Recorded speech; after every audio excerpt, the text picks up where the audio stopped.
Once upon a time, in a quiet little town, there lived a boy named Leo.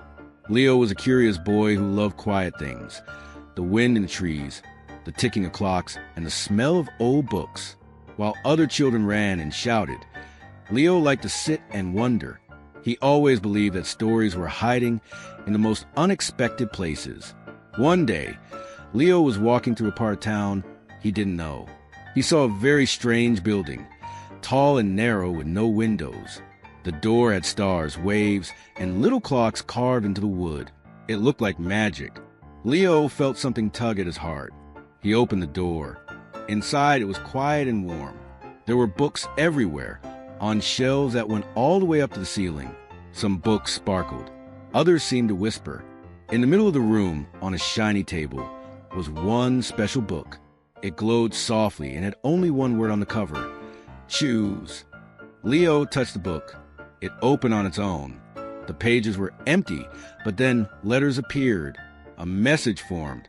To read this book, you must be the story. Suddenly, everything began to spin. When Leo opened his eyes, he wasn't in the library anymore. He stood in a golden desert, where the sand sang quiet songs. Then, he was in a forest made of glass trees that chimed in the wind. Then a city made of clouds. Every time he blinked, the world changed. Leo met many magical friends. A riddle-telling fox, a giant who sang to the moon, a firefly that glowed when Leo was scared.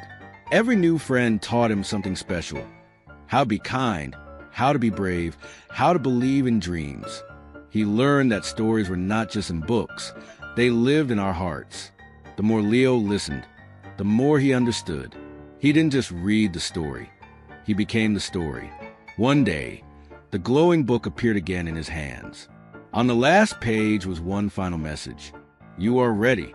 Go home and tell your story. Leo woke up back in his town. The clock still ticked, but now people were smiling more. Children were telling stories again. Leo picked up a little notebook and began to write. His stories were full of wonder and kindness. No one ever found that magical library again.